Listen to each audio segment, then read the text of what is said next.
Shalom saudara-saudaraku, kembali kita bertemu di Berpikir Sejenak. Dan kali ini saya mau ajak kita semua untuk merenungkan satu ayat yang dari Pengkhotbah 7 ayat yang keempat. Pengkhotbah 7 ayat keempat dikatakan, orang berhikmat senang berada di rumah duka, tetapi orang bodoh senang berada di rumah tempat bersukaria. Sekali lagi saya bacakan, orang berhikmat senang berada di rumah duka, tetapi orang bodoh senang berada di rumah tempat bersukaria. Saudara-saudaraku, mungkin ini paradoks sekali dengan keadaan kita, karena kebanyakan dari kita kalau memilih, misalkan ada dua tempat yang harus didatangi, entah itu ke rumah duka atau ke pesta, undangan pesta, perkawinan kah, atau pesta apa saja, pasti kita memilih ke tempat pesta, bukan? Karena kita merasa bahwa di pesta itu kita bisa menghilangkan kepenatan, ya mungkin bisa menghilangkan kesedihan, atau minimal kita bisa mencari sesuatu yang fun, ya, yang enak lah, yang bisa bertemu dengan teman, bisa ketawa sana sini, dan bisa berbincang-bincang, bisa bergosip, dan lain-lain sebagainya. Nah, kalau untuk pergi ke rumah duka, seringkali orang berpikir, wah ini kurang baik ya.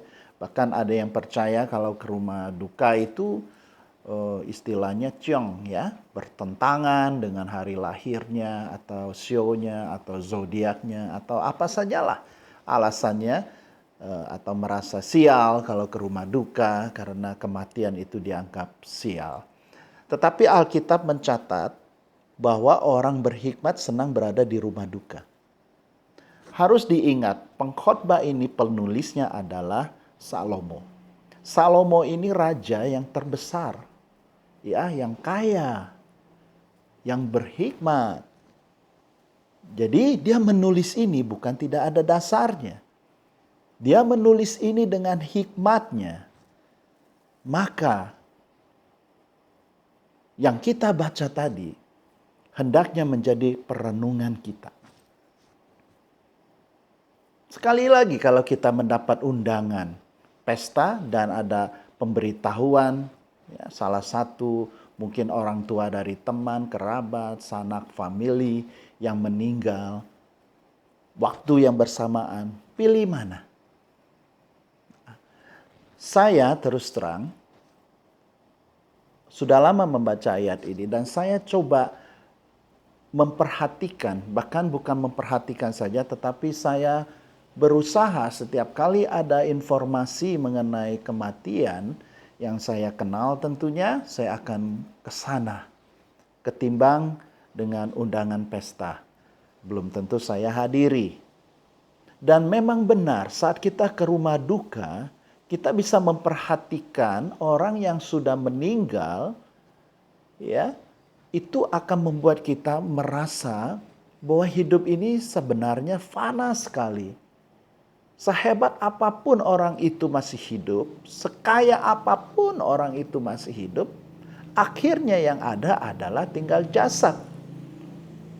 Ya, disemayamkan di tempat di mana semua orang melihat dan dia tidak bisa melihat lagi, sebaliknya dan tidak bisa berkata-kata. Mungkin kita juga akan ke sana. Bukan mungkin dan sudah pasti.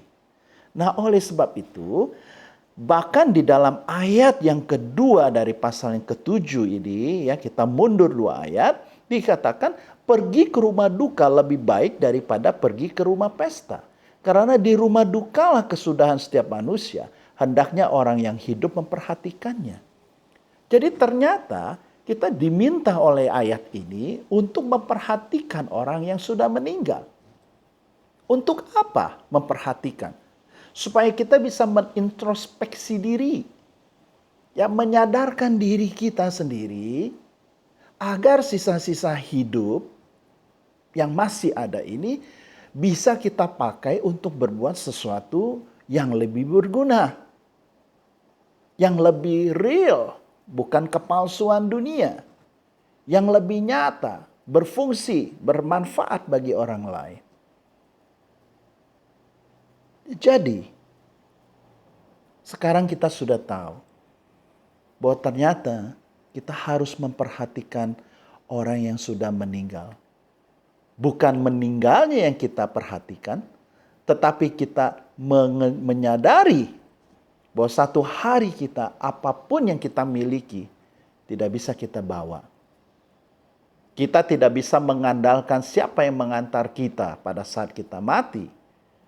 Tetapi kita harus mengerti dan harus yakin siapa yang menjemput kita saat itu. Jadi jangan berpikir siapa yang akan mengantar. Sehingga kita dengan susah payah, dengan segala cara kita mendekati orang-orang yang kita harap nanti kalau kita mati ada yang mengantar kita. Dengan segala kemewahan, dengan segala kemegahan.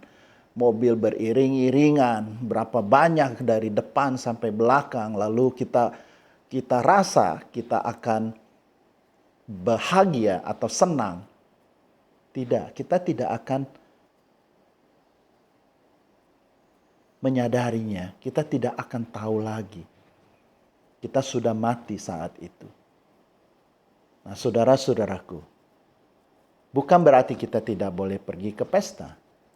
Tetapi harus ingat bahwa orang berhikmat kalau disuruh pilih untuk satu atau dua tempat yang harus didatangi, ayat berkata bahwa orang berhikmat datang ke rumah duka. Sekarang ada di pilihan, ada di tangan saudara. Apakah kita mau memperhatikan hidup kita yang sisa ini, atau kita membiarkan hidup ini jalan tanpa ada makna apa-apa. Sekali lagi, bukan kita tidak boleh ke pesta, tetapi kita mau ambil manfaat supaya satu saat kita mati, kita bisa bertemu dengan siapa yang menjemput kita. Tentu kita berharap Tuhan yang menjemput kita. Belajar dari mana? Belajar dari orang mati. Di mana? Di rumah duka. Untuk kita perhatikan. Kiranya Tuhan memberkati kita semua. Kita akan ketemu lagi nanti di Berpikir Sejenak. Amin.